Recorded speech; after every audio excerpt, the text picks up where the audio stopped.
Hey hi everyone, welcome to one pixel plus. तो React की अपनी सीरीज को आगे बढ़ाते हैं और समझते हैं कि आगे का प्रोसेस क्या होता है। ठीक है, तो लास्ट वीडियो में हमने बात करी कि रेंडर फेस कैसे काम करता है। ठीक है, अगर वो वीडियो नहीं देखी तो देख लेना यार। आई हाईली रिकमेंड कि तुम वो वीडियो पहले देख लो ताकि तुम्हें ये वीडियो अच्छे से समझ आने लगे। ठीक है, तो चलो आज की वीडियो के साथ स्टार्ट करते हैं। तो लास्ट वीडियो में हमने डिस्कस किया था, तो रेंडरिंग फेस के बाद हमें क्या मिलता है, लिस्ट ऑफ डॉम अपडेट्स, जिसको हम लिस्ट ऑफ इफेक्ट्स भी कहते हैं।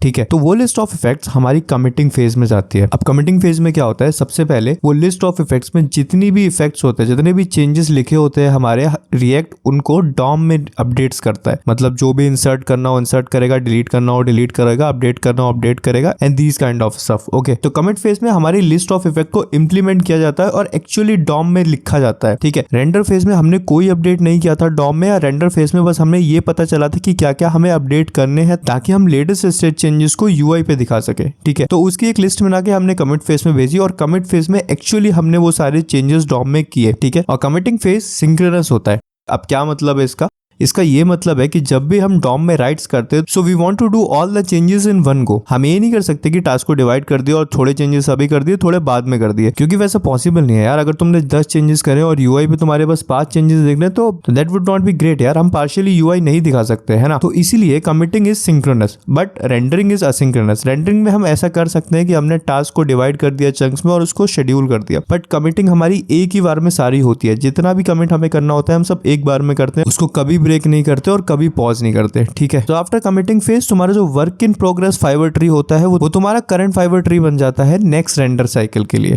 ठीक है, रेंडर साइकिल क्या होती है, यही साइकिल जो हम डिस्कस कर रहे हैं अभी। ठीक है, और याद रखना ये जो फाइबर ट्री है इसको हमने बस म्यूटेट किया है, इसको हमने डिस्ट्रॉय नहीं किया। हम फाइबर ट्री को कभी भी डिस्ट्रॉय नहीं करते, हमेशा उसको म्यूटेट करते हैं। ठीक है, so after commit phase browser देखेगा कि भाई यूआई में कुछ चेंजेस हुए हैं और फिर वो उन चेंजेस को यूआई पे दिखा देगा। ठीक है, अब इस फेज की बात हम ज्यादा नहीं करेंगे, वैसे इसको ब्राउजर पेंट कहते हैं, और इस फेज की बात हम ज्यादा नहीं करेंगे क्योंकि ये जो फंक्शनैलिटी होती है वो ब्राउजर की होती है, and we don't want to go deep in browser and how like browser works internally, but we want to know कि रिएक्ट कैसे काम करता है। ठीक है, तो जो हमारा फोर्थ स्टेप है उसमें ब्राउजर की फंक्शनैलिटी होती है, और ये तुम्हारा जो फोर्थ स्टेप है जिसमें ब्राउजर डॉम के अपडेट्स को शो करता है वो परफॉर्म किया जाता है ब्राउजर के जरिए। ठीक है, तो उसमें हमें इतना जाने की जरूरत नहीं है, but we want commit phase और रेंडर फेज जो हमने बहुत अच्छे से डिस्कस कर लिया है, एंड आई होप कि तुमको ये समझ आ गया होगा। अब एक और इंपॉर्टेंट चीज मैं तुम्हें यहाँ बताना चाहूंगा कि हमने बोला कि जो ब्राउजर पेंट है वो फोर्थ स्टेप है, वो ब्राउजर परफॉर्म करता है। हमारा जो रेंडर फेस है वो रिएक्ट परफॉर्म करता है, पर जो हमारा कमिट फेस है वो कौन परफॉर्म करता है। अब नॉर्मली ऐसा लगता है कि हमारा जो कमिट फेस है वो भी रिएक्ट परफॉर्म करता है, पर ऐसा नहीं है। रिएक्ट बस रेंडर फेस तक काम करता है, उसके बाद उसको नहीं पता कि उस लिस्ट ऑफ इफेक्ट्स को कैसे इंप्लीमेंट किया गया। ठीक है, तो हमारा जो कमिट फेस है वो परफॉर्म किया जाता है with the help of a render. और जब हम वेब की बात करते हैं रिएक्ट के साथ, और उस रेंडर को कहते हैं रिएक्ट डॉम। इन शॉर्ट हमारा जो कमिट फेस है वो रिएक्ट डॉम परफॉर्म करता है, और हमारा जो रेंडर फेस तक सारी चीजें होती है वो रिएक्ट परफॉर्म करता है, और उसके आगे की चीज ब्राउजर परफॉर्म करता है। तो आई नो ये सारी चीजें थोड़ी सी कंफ्यूजिंग है यार,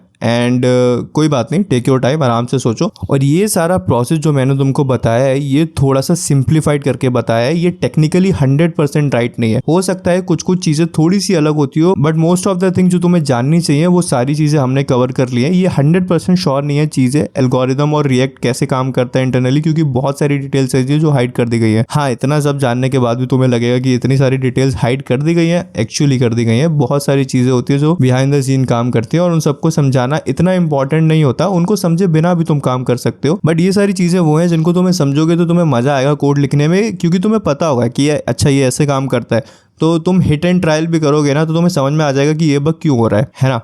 तो दिस इज ऑल यार, और ये पूरा प्रोसेस काफी इंपॉर्टेंट है कि कैसे जब भी तुम्हारी एप्लीकेशन री रेंडर करती है तो अपडेट्स कैसे डॉम पे दिखते हैं। आई होप तुमको समझ में आया होगा कि सबसे पहला render is triggered, render phase, commit phase and then browser paint. ये 4 स्टेप होते हैं जिनमें सारा कुछ होता है, सारा कंप्यूटेशन होता है। इन चारों फेज को मिला के तुम्हारी पूरी एप्लीकेशन सारी चीजें कर पाती है, एंड आई होप तुमको ये सारा कुछ समझ आया होगा। In case of any query I would suggest कि यार तुम लोग वीडियो फिर से दोबारा से देख लो, और अगर उसके बाद भी नहीं समझ आता तो डेफिनेटली यू कैन कमेंट, मैं ट्राई करूंगा कि तुम्हारे क्वेश्चंस का आंसर दे सकूं। तो नेक्स्ट वीडियो में हम लोग देखेंगे कि डिफिंग कैसे काम करता है। हमने डिफिंग के बारे में डिस्कस तो किया है, बट वी डोंट नो कि हाउ इट एक्चुअली वर्क्स। ठीक है, तो नेक्स्ट वीडियो में हम लोग डिफिंग को समझेंगे। आज के लिए इतना ही रखते हैं, बाकी मिलेंगे अगले वीडियो में।